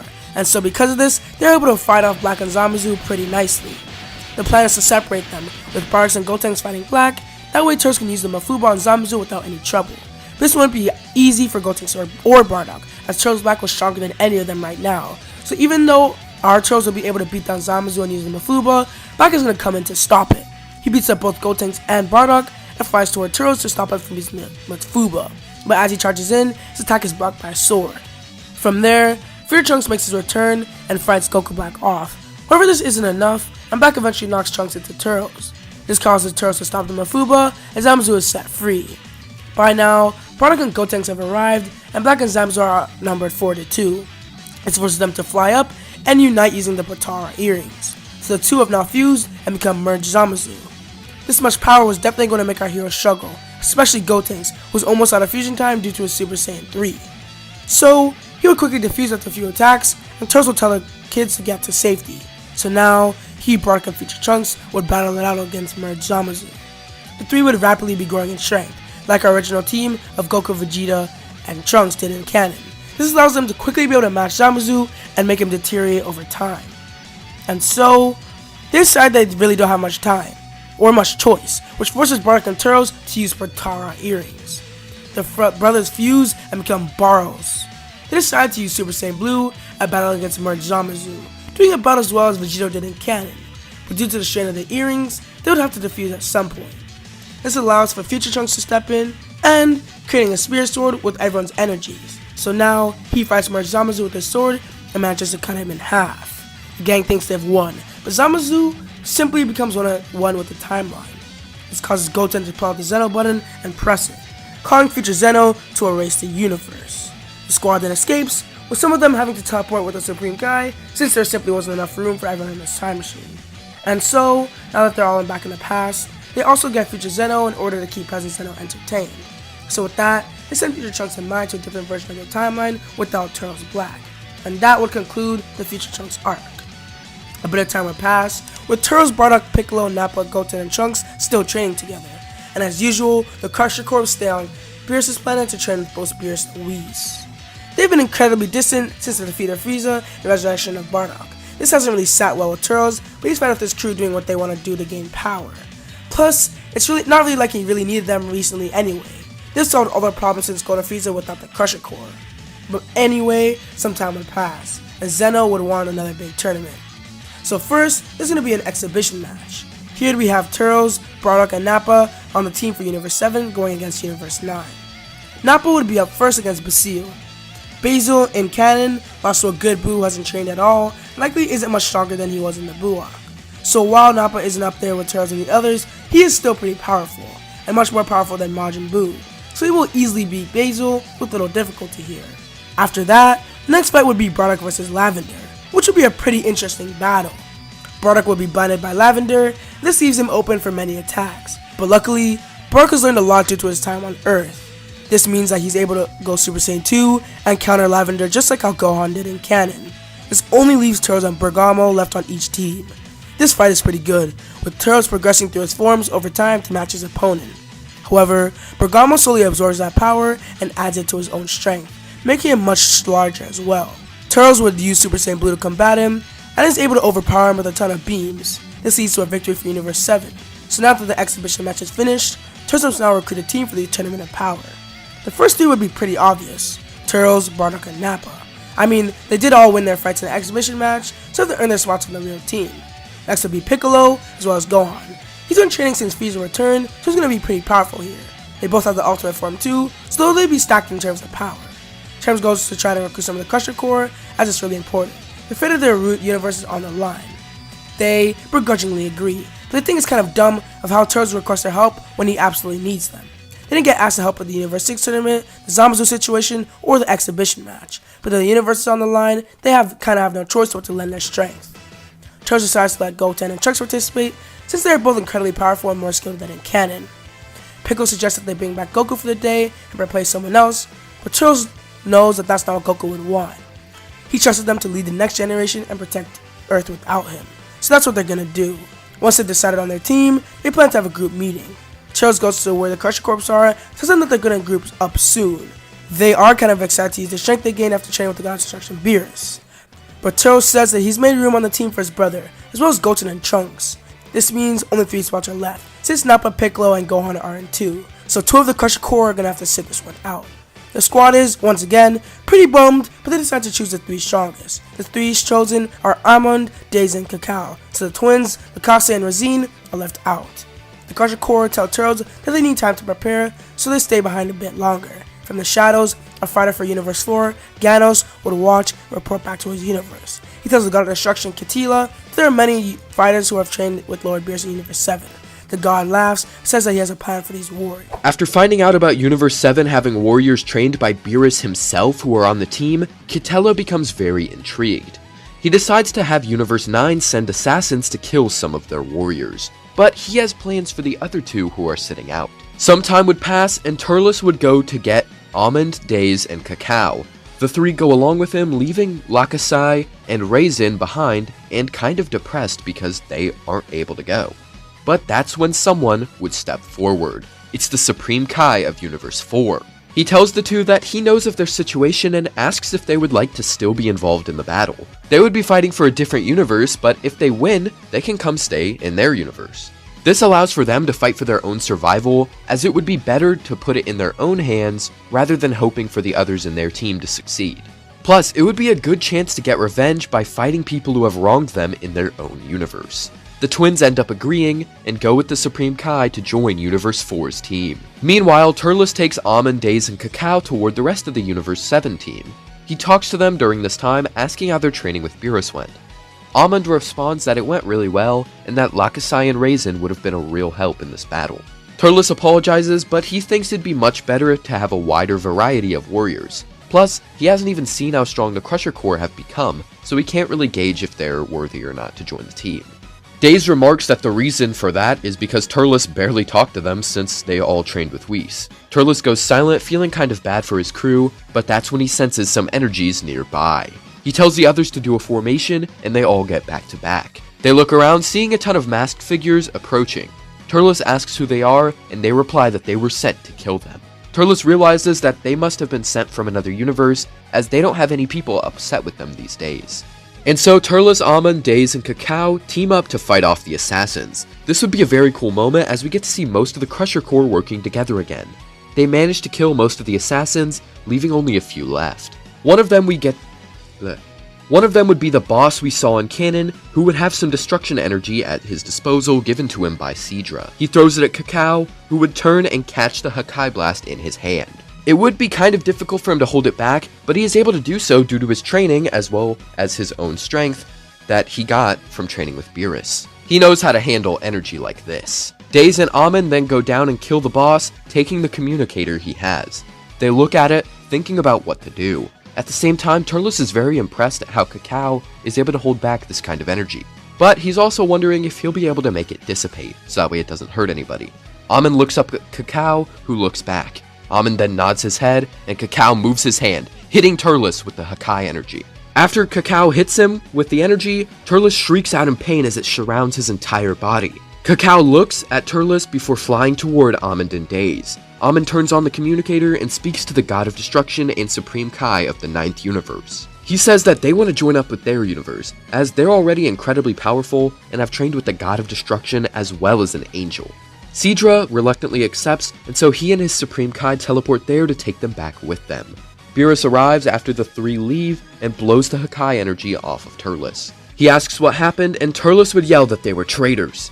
They joined up with some other universe, and now the team is down by 3 members. Beerus yells for him to calm down, and that he needs to think quick, as they don't have much time left. Whis suggests to get the other members of the Crusher Corps that they weren't going to get originally, so Turles goes off to where they were before, but he doesn't find them, and this infuriates him even more. Turles goes with Beerus and Whis back to the rest of the group. Beerus demands the rest of them to think on who they should get for the team, and they quickly mention Krillin, Tenshinhan, and Roshi. The gang splits off to go recruit them, with Piccolo and Gohan going to get Tenshinhan and Roshi. Meanwhile, Turles goes off to get Krillin, however there is one problem. Because Goku wasn't here to motivate Krillin to train again, he would be very weak compared to everyone else. So Android 18 recommends getting Android 17 instead, as he would be a bigger help than either of them. And so Turles goes to 17's island and has a similar encounter with him that Goku had in canon. This means that 17 joins the team, and our roster is complete. From start to finish, we have Turles, Bardock, Nappa, Piccolo, Gohan, Goten, Trunks, Tenshinhan, Roshi, and 17. But we have more than just one team to cover. Both Universe 4 and Universe 9 have taken part of the Crusher Corps, so we need to decide who to replace on those teams. For Universe 4, I think it'd be best to replace Kawaii and Gamisaurus. This is because Kawaii is pretty weak based on her fight with Master Roshi, and Gamisaurus only really has the invisibility going for him. There are plenty of fighters on Universe 4 that have unique abilities already, so he's an easy swap. So we take those two out and replace them with Lakusai and Raisin. Now moving on to Universe 9, we'd have to get rid of 3. The ones that I think would be best to swap out would be Roselle, Comfrey, and Sorel. Comfrey and Roselle really didn't have that good of a showing in the original, and Sorel lost off screen, so that kinda tells you how useful she was. So with that, Universe 9 would have Almond, Days, and Cacao instead. Now we can finally get into the Tournament of Power. At the start, we would have Universe 7 form their circle, but some members would leave. These would be Turles, Nappa, 17, Goten, and Trunks. They go off to do their own thing, leaving the remaining 5 warriors to fight off the other universes. However, Piccolo having the ultimate form allows for him to beat up most of his opposition here. Gohan also aids him by using more power, and since Lavender is here, Bardock is ready for another fight with him. So Piccolo, Gohan, Roshi, and Tenshinhan fight off Botamo and the others, while Bardock fights Lavender. But like Goku, Bardock would have developed a key shield around him to avoid the poison. This means that Bardock can then use Super Saiyan 2 to beat him and knock him out of the ring. We would also see the likes of Botamo, Shosa, and Derkori being eliminated here as well by the others. At the same time, Turles and Nappa would be fighting off against Universe 9. This would lead to Turles seeing part of his former Crusher Core squad, Almond, Days, and Cacao. Bergamo and Basil stand with them, as well as the other members of Universe 9's team. With that, Nappa goes Super Saiyan 2, and Turles uses his base form to conserve energy. Plus, he's already way stronger than Nappa is, since Nappa hasn't really had any extra really good training like he has, so in base form he's already stronger than Nappa. The two Saiyans battle against the former Crusher Core and the rest of Universe 9. Nappa is able to take out some of the weaker members, but does have trouble dealing with the stronger foes. Meanwhile, Turles is fighting Bergamo, Almond, Days, and Cacao all at once. But this only leads to them beating up Turles, forcing him to go Super Saiyan. At this point, the fight becomes a little more even, but Bergamo is just getting stronger as he takes more hits. Because of this, Almond breaks off from the group and catches Nappa off guard with a Ki Blast. He then proceeds to beat him up and throw him off of the ring. This made Turles upset, but his enemies laughed. Turles told the four that it's odd how they're the ones laughing, when they just lost 6 members of their team. It's just down to them now. Turles goes Super Saiyan Blue, and this kind of scares the Crusher Core as they know how strong this form is. And since they're the last 4, they should probably save their strength for when they really need it. So Bergamo heads off with the other 3, and Turles powers back down. At the same time, Goten is able to easily beat and eliminate Universe 4's Majora. His buddy Trunks is off doing his own thing though. He is battling against Caulifla, which would honestly favor Trunks here. Remember that he's been training with incredibly strong guys this whole time, so his base form is really powerful. And Caulifla at the start of the tournament wasn't really that impressive until she started adapting to Goku. But once Caulifla begins using other forms of Super Saiyan, Trunks has to power up as well. It then becomes another win for the boy, but Kale doesn't like this one bit. She becomes enraged that Caulifla is losing and that she can't do anything to help her. This then causes her to unlock her Berserk form and begin trampling Trunks with no difficulty. Trunks goes Super Saiyan 2, with Goten also showing up and doing the same. The two try to fight Kale off, but this doesn't work very well, which leads to the boys unveiling what they unlocked recently. They both power up into the Super Saiyan God form. The reason they have God Ki here is due to their previous experience with it as Gotenks during the Universe 6 saga, as well as how much they've trained and fought guys who had it. So they'd unlock it like Vegeta did in canon from fighting Goku. They now use this form to try and battle Kale on better footing, but are still pretty much overpowered. They try to use the Super Saiyan Blue form, but aren't quite there yet sadly, so they're not able to obtain that form yet. So Kale continues beating them up until Jiren arrives and blasts her away. The boys thank him and shamble their way to safety. Roshi would be fighting his way through Universe 4's warriors like he did in canon, but this time he wouldn't have to worry about Derkori or Kawe, and because Derkori was taken out earlier and Kawe was replaced by the twins. Bardock, 17, and Turles end up teaming up to fight the Pride Troopers later on. They're able to do a lot of damage to them, which leads to Kale and Caulifla getting involved as well. The girls proceed to unleash their maximum powers and eliminate them like they did in canon. Moving on, we'd see Bardock battle Ribrianne, with 17 also helping to fight Rosie and Kakunsa. But this fight only leads to Kakunsa being eliminated. At the same time, Gohan and Piccolo would battle Rubalt and Abini. However, since Piccolo also has the ultimate form, him and Gohan would be able to wipe the floor with them. Turles and Hit team up to fight Dispo and Kunshi, with their teamwork leading to Kunshi being eliminated. Meanwhile, Tenshinhan fights Hermila and gets eliminated, while fighting him like he did in canon, but he does manage to take him out too. After that, we go back to Roshi, who would get jumped by Frost. Frost easily beats Roshi up, not having any difficulty at all. But just as he's about to finish the old man off, he would be attacked from behind. It would be Lakasai and Raisin, both on Universe 4's team. The two proceed to beat up Frost, with their teamwork being very useful in defeating him. Because of this, Lakusai and Raisin are able to eliminate both Frost and Roshi here. Bardock now fights Magetta, being able to defeat him using Super Saiyan 2. Gohan has a battle with Jamise, but instead of Frieza showing up, it'd be Goten. The two brothers team up and defeat Jamise together, which would be a cool moment for the Sun family. And now we get to the big one, Turles versus Jiren. Most of the battle would play out the same as it did in canon with Goku. The key difference is that Turles doesn't have the Kaioken or Spirit Bomb. This means it would be much harder for Turles to keep up in this fight, so Bardock comes in to help his brother. The two brothers battle Jiren together, with Bardock using Super Saiyan 4 while Turles uses Blue. They both fire beams at Jiren, but he fires his own beam, knocking them back at Turles. Bardock yells out for his brother, but Jiren just sends a smaller blast his way to incapacitate him for now. Turles is surrounded by dust as he sits in a crater. Everyone is wondering what happened to him and if he's okay. They begin to worry if he's dead, but that's when a ton of energy comes surging out of the crater. Turles gets up, now having Ultra Instinct Omen. We thought it'd make more sense here for Turles to get this form rather than Blue Evolution or anything else like that. The reason being is that Turles seems to enjoy having some refined abilities and some finesse, which Ultra Instinct definitely has both of those. And if you're wondering if Turles could unlock the form, just know that he's got the same training as Goku, he's got God Ki like Goku did, and he's pretty much just as strong as Goku was, so he's most likely qualified to have this form.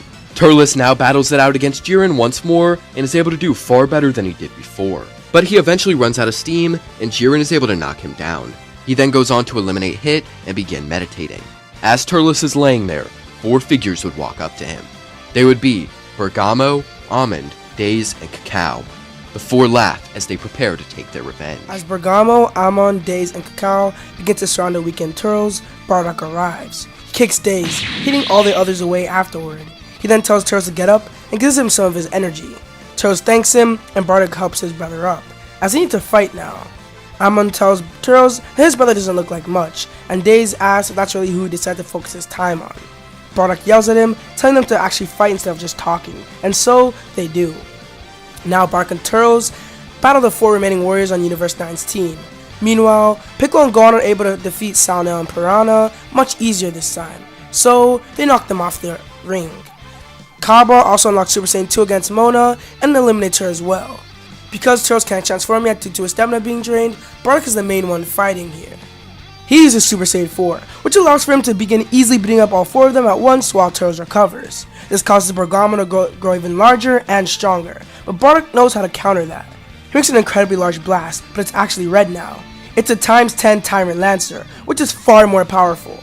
This allows him to easily overpower Bergamo with little difficulty, sending him flying out of the arena. Universe 9's remaining 3 warriors were all not from that universe, which is kinda funny, but now with Amon, Days, and Cacao, realizing that they have no choice but to unleash their true strength. The 3 of them begin to get surrounded in a purple aura, as energy bursts all around them. Once they're done, it's revealed that they're all using the Hokage Shin forms Toppo here has as well. It only makes sense with how long Beerus has been personally training the Crusher Corps, and Whis has been tutoring them as well. Whis asks Beerus if he's happy he agreed to train them, but the god yells at Whis to be quiet. And so, with this power, the 3 of them are actually able to beat up Bardock, forcing Turles to jump in. But he's not at his full strength just yet, so he can only use Super Saiyan God. That means he's not going to be much help with this. Amon laughs at how easily Bardock and Turles fall, and asks Turles if it was worth it to abandon them for Bardock. Turles is enraged, but once again, he can't really do anything here. Thankfully, Piccolo and Gohan came to the rescue since they already defeated their opponents. The 2 of them are able to hold their own against Amon, Days, and Cacao, while Turles tries to wake up an unconscious Bardock. He slaps him, yells, but none of it works. He knows he's running out of time, so he tries to jolt him awake by sending him a ton of energy. Bardock then reawakens, but his energy is much different now. After Turles gives Bardock most of his energy, Bardock is reawakened with newfound power. Turles is now drained because of this, but now Bardock is much stronger than he was before. All that powerful energy Turles sent was enough to give him the height and level of Super Saiyan 4. Remember in GT how everyone gave Super Saiyan 4 Goku's energy and he got way more powerful? I mean, this state is referred to as Ultra Full Power Super Saiyan 4, so that's essentially what Bardock would unlock here due to Turles' energy. This means that he can go help out while Turles is on the ground once again. Gohan, Piccolo, and now Bardock are able to hold their own against Amon, Days, and Cacao. It takes some time for either side to make ground in this fight, so we'll move over to another fight. Android 17 will be taking on the last of Universe 4 alone, but thankfully, he's able to find Damon like he did in the original, and eliminate him quite easily. After that, he fights through Shantae's illusions and takes him out as well. This leaves only Lakase and Razine, who would seem pretty weak at first. Once they realize just how strong 17 is, they also power up into Hokage forms of themselves. Once again, they train with Beerus and Whis like the others did, so it makes sense for them to have it. The two start to overwhelm 17 and laugh along the way, asking if Turles really thought that this guy would be helpful. 17 is able to hold his own here, but he's on the back foot the whole time. The same can be said for Piccolo, Gohan, and Bardock, who are still dealing with the rest of the Crusher Corps. Sadly, the three are way too much for our team to handle, so they all fall to the ground. Amon then goes over to Turles, dragging him toward Days and Cacao. Amon launches Turles in the air, and the three power up Hokage Blast while they wait for him to fall back down. Turles eventually does fall, leading to him being trapped in three of these blasts and feeling immense pain. He's unable to power up at all, so the Crusher Corps just continues to laugh as he's in agony. They tell him that they've hated all this time with hope about being the good guys. They went to Earth to kill the other Saiyans, not to join up with them and live happily ever after. They just want to go back to the good old days of traveling space and killing whoever and taking whatever they wanted. Being controlled by Babidi was the best time they've had since then, but Turles seemed to have forgotten who he is. Luckily, Bardock still had some energy left, so he's able to fire a small blast that knocks Days off balance. This leads to Turles having some room to breathe, and that's when a ton of energy begins bursting around him. His body is pushed to the absolute limit once again, and he unlocks Ultra Instinct Omen for a second time. With the speed he gains, he's able to avoid all their attacks, and strength allows him to strike back with even more power. Turles is able to easily beat down on his former crew, which leads to a big beam clash.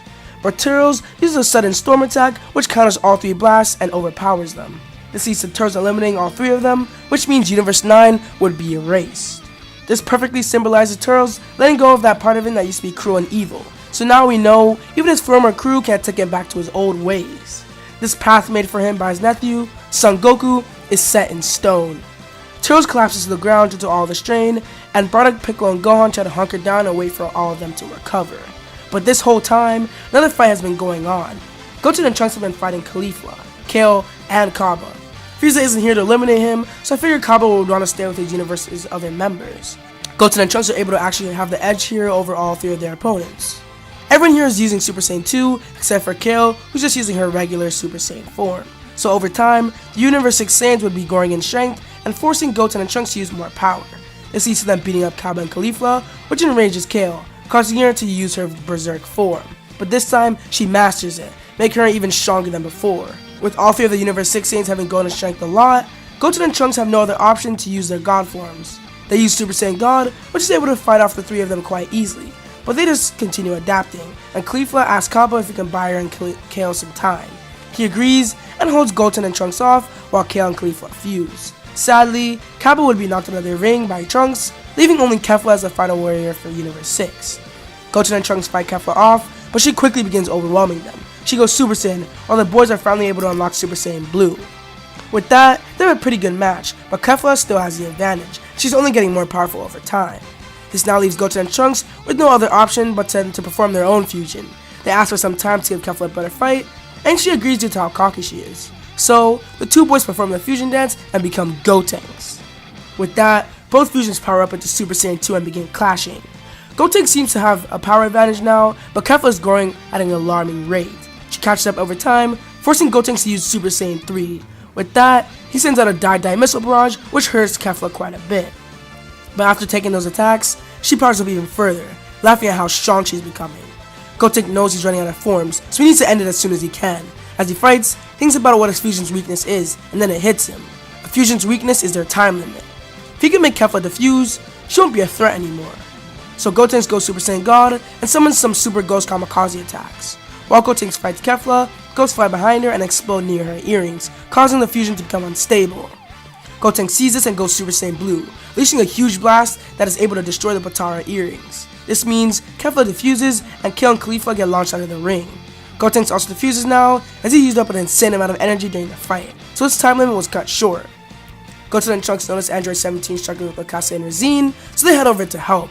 Unfortunately, they are drained of energy, so they're only able to do so much. Thankfully, it's enough to distract the two while 17 thinks of a plan. Mikasa and Razine beat down on the two boys, right before 17 judges in at Razine and throws him at his brother. The two get launched away, and 17 jumps at them again, shutting them in an energy barrier and detonating it, dealing tons of damage. 17 also takes some injury due to this as well, but he's able to brush it off. After that, Gohan and the others go to check on Goten and Trunks, seeing them unconscious. They decide that it's better if they sit the rest of this fight out, but they're very proud of them for doing so much. They help take down an insanely strong fusion, and they save 17, so the boys have definitely proved themselves. 17 then comes back, seeing the squad all together, and asks if they've come to help. Piccolo replies with a yes, and the three battle Akase and Razine. They're able to fight them off long enough for Bardock to recover and help out in the fight, leading to all four of them eventually winning. They blast Akase and Razine off the ring, and Universe 4 is now erased. While our group tries to recover some more, let's check up on how the other remaining universes are doing. We've still got Universes 7, 11, as well as 2 and 3. Both of the last ones attack Universe 7 and canon, but with the whole team fully occupied, they end up fighting each other. So, we see Zerloin, Zarbuda, and Rabanara fight against the robots of Universe 3.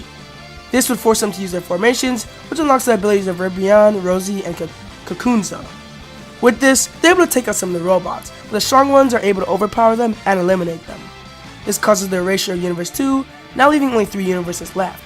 And so with that, Turles and 17 take out most of the fighting against Universe 3, while the others rest up. The two are able to take down all of the robots, leaving only Pepperoni left. But he then awakens Anilaza, forcing all of them to fight. This leads to Anilaza blasting Goten and Trunks, launching them off the ring and into the stands. Thankfully, using their full power, the rest of the team is able to hold Anilaza's beam back while 17 charges through and breaks his crystal. They then overpower him and take Universe 3 out for good. Now, all that's left are Universe 7 and 11. Turles, Bardock, and 17 fight against Topo, while Gohan and Piccolo battle Dispo. This is going to lead to a similar situation to the original, where someone has to sacrifice themselves to beat Dispo. This time, I think it'd be Piccolo, since he would want Gohan to continue. So Piccolo and Dispo are taken out of the ring by Gohan. Meanwhile, the rest of the team is getting beaten up by Topo, but they've now reached their full powers, so Turles goes blue, and Bardock uses his new version of Super Saiyan 4. 17 helps out, and Gohan joins in now, so 4 are able to push Topo into his God of Destruction mode. This causes the whole squad to get beat up pretty easy, and no one's able to do anything to Topo. He tries to Hakai everyone, which actually works. He would eliminate Gohan, and the others would be getting overwhelmed. Luckily, Turles' body reacts, and he awakens Ultra Instinct Omen for a third time. He uses this to avoid all of Topo's powerful attacks, making him take much less damage and deal some instead. With the giant Ki Blast, he's able to send Topo out of the ring, which only leaves Jiren left for Universe 11. Turles would revert to his base form, but wouldn't be that drained here. Now, he would be joined by Bardock and Android 17 and fighting Jiren. This leads to 17 blowing up as a sacrifice, and Bardock trying to cover Turles, but because Turles is less drained, he's able to get back up after a while and bring out his Ultra Instinct power again. But since it's the 4th time, Turles has completed Ultra Instinct. With this, he's able to beat up Jiren, forcing him to use his hidden power state. He and Turles go at it evenly, both growing in power over time. This causes Turles' body to tap out eventually, and now Bardock and 17 have to fight against Jiren. They're able to hold him off until Turles gets back up, and Bardock and Turles charge at Jiren, taking him off the edge together. This would once again leave Android 17 as the only warrior left, so he wishes to bring all the universes back. After that, everyone decides to head home. They enjoy some time of peace until the Frieza Force makes their return. This time, they're led by Berry Blue instead of Frieza. Since he wasn't brought back to life, Berry Blue recruits Broly and comes to Earth to revive Frieza again, but Turles and Bardock are easily able to handle Broly since Berry Blue wouldn't be able to kill Paragus. So, they end up defeating the Frieza Force once and for all, and letting Broly, Limo, Cheelai, and Paragus go back in space to live wherever they want. Vegeta wasn't here, so Paragus wouldn't really get hatred at any of them on Earth. They do encourage Broly to come back at some point, as he would be a very powerful training partner. But since we're doing the anime timeline of Dragon Ball Super, we're going to cover the manga. So this is now the end of What If Turles was Bardock's brother.